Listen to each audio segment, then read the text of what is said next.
लग्नाच्या 3 महिन्यानंतरही पतीचा स्पर्श नाही. नवरीने जवळ जाण्याचा प्रयत्न केला की तो लांब पडायचा. 6 फेब्रुवारी 2023 या दिवशी मोठ्या थाटामाटात एका तरुणीचं लग्न झालं. दोन्ही कुटुंबांमध्ये आनंदाचं वातावरण होतं. नातेवाईक, पाहुणे, शुभेच्छांचा वर्षाव आणि नव्या संसारांची स्वप्न. सर्व काही अगदी सुरळीत सुरू झाल्यासारखं वाटत होतं. नवरीलाही वाटलं होतं की आता आयुष्याची नवी सुरुवात होणार आहे. पण तिच्या म्हणण्यानुसार लग्नानंतर काही दिवसातच तिला काहीतरी वेगळं जाणवू लागलं. तिच्या म्हणण्यानुसार लग्नानंतर पती तिच्याशी फारसं बोलत नव्हता. तो सतत काही ना काही कारण काढून तिच्यापासून दूर राहत होता. सुरुवातीला तिने याकडे फारसं लक्ष दिलं नाही. नातं नवीन असल्यामुळे संकोच असेल असं तिला वाटलं, पण दिवस पुढे सरकत गेले आणि परिस्थितीत काहीच बदल झाला नाही. महिलेच्या तक्रारीनुसार रात्री झोपण्याची वेळ आली की पती वेगवेगळी कारणं सांगून दुसरीकडे जायचा. कधी कामाचा बहाणा, कधी तब्येतीचं कारण, कधी थकवा. नवरीला मात्र सतत एकच प्रश्न पडत होता, नेमकं असं का होत आहे? तिच्याकडून काही चूक झाली आहे का? महिलेचा दावा आहे की तिने अनेकदा स्वतःहून संवाद साधण्याचा प्रयत्न केला. संसाराची सुरुवात व्हावी, नातं जुळावं अशी तिची अपेक्षा होती. पण प्रत्येक वेळी पती तिच्यापासून दूर राहायचा. त्यामुळे तिच्या मनात संभ्रम, भीती आणि असंख्य प्रश्न निर्माण होऊ लागले. असं करत करत 1 महिना गेला, मग दुसरा आणि नंतर तिसराही. तरीही तिच्या म्हणण्यानुसार पतीने तिच्याशी वैवाहिक संबंध ठेवले नाहीत. या गोष्टीमुळे ती मानसिकदृष्ट्या खचू लागली. अखेर तिने ही बाब घरात सांगण्याचा निर्णय घेतला. तक्रारीनुसार तिने सर्वप्रथम सासूशी याबाबत बोलण्याचा प्रयत्न केला. तिने आपल्या मनातील वेदना व्यक्त केल्या, पण तिच्या आरोपानुसार या तक्रारीकडे गंभीरपणे पाहिलं गेलं नाही. त्यामुळे तिची निराशा आणखी वाढली.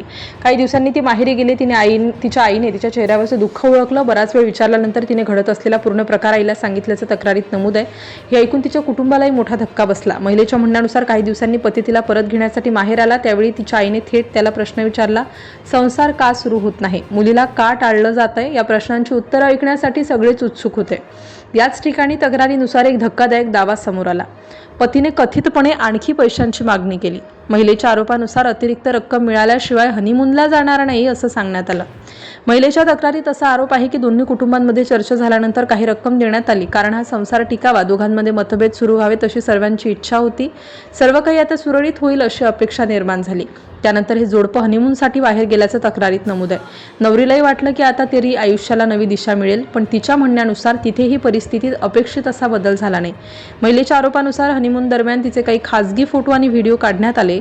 त्यावेळी तिला याचा पुढे कशासाठी वापर होईल याची कल्पना नव्हती. घरी परतल्यानंतर परिस्थिती पुन्हा तणावपूर्ण झाली. महिलेच्या तक्रारीनुसार उर्वरित पैशांची मागणी पुन्हा करण्यात आली. तिच्या म्हणण्यानुसार पैसे न दिल्यास ते फोटो आणि व्हिडिओ व्हायरल करण्याची धमकी देण्यात आली. या कथित धमक्यांमुळे ती घाबरली. तिच्या म्हणण्यानुसार ती मानसिक तणावाखाली जगत होती. संसार टिकवण्याचा प्रयत्न करावा की अन्यायाविरुद्ध आवाज उठवावा या द्विधा मनस्थितीत ती होती.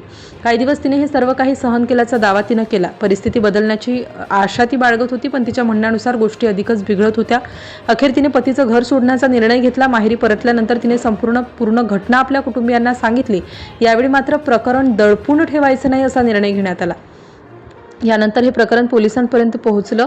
महिलेने दिलेल्या तक्रारीत पती आणि सासू विरोधात गंभीर आरोप करण्यात आले. या आरोपांची नोंद घेऊन पोलिसांनी पुढील प्रक्रिया सुरू केल्याची माहिती समोर आली.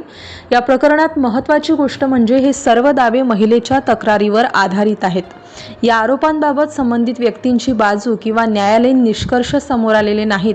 त्यामुळे अंतिम सत्य तपासानंतरच स्पष्ट होईल. या घटनेमुळे हुंडा, वैवाहिक अत्याचार आणि मानसिक छळ यांसारख्या गंभीर मुद्द्यांवर पुन्हा एकदा चर्चा सुरू झाली आहे. विवाह हा विश्वासाचा संबंध असतो आणि अशा प्रकारचे आरोप समोर आल्यास त्यांची निष्पक्ष चौकशी होणं अत्यंत आवश्यक असतं. प्रत्येक प्रकरणात आरोप आणि सत्य यात फरक असू शकतो. त्यामुळे कोणत्याही निष्कर्षापर्यंत पोहोचण्यापूर्वी अधिकृत तपास आणि न्यायालयीन प्रक्रियेची वाट पाहणं महत्त्वाचं असतं. आणि अखेरीस या संपूर्ण कथेमागचं कारण म्हणून जे समोर आलं ते म्हणजे महिलेच्या तक्रारीनुसार हुंड्यासाठी कथितपणे अतिरिक्त पैशांची मागणी करण्यात आली. तिच्या म्हणण्यानुसार लग्नानंतर 3 महिने पतीने तिच्याशी शारीरिक संबंध ठेवले नाहीत. नंतर पैशांची मागणी, कथित धमक्या आणि खासगी फोटो व्हिडिओंचा गैरवापर करण्याची भीती दाखवण्यात आली. या आरोपानंतर तिने पोलिसात तक्रार दाखल केली असून प्रकरणाचा तपास सुरू आहे. अंतिम सत्य, तपास आणि न्यायालयीन प्रक्रियेनंतरच स्पष्ट होईल.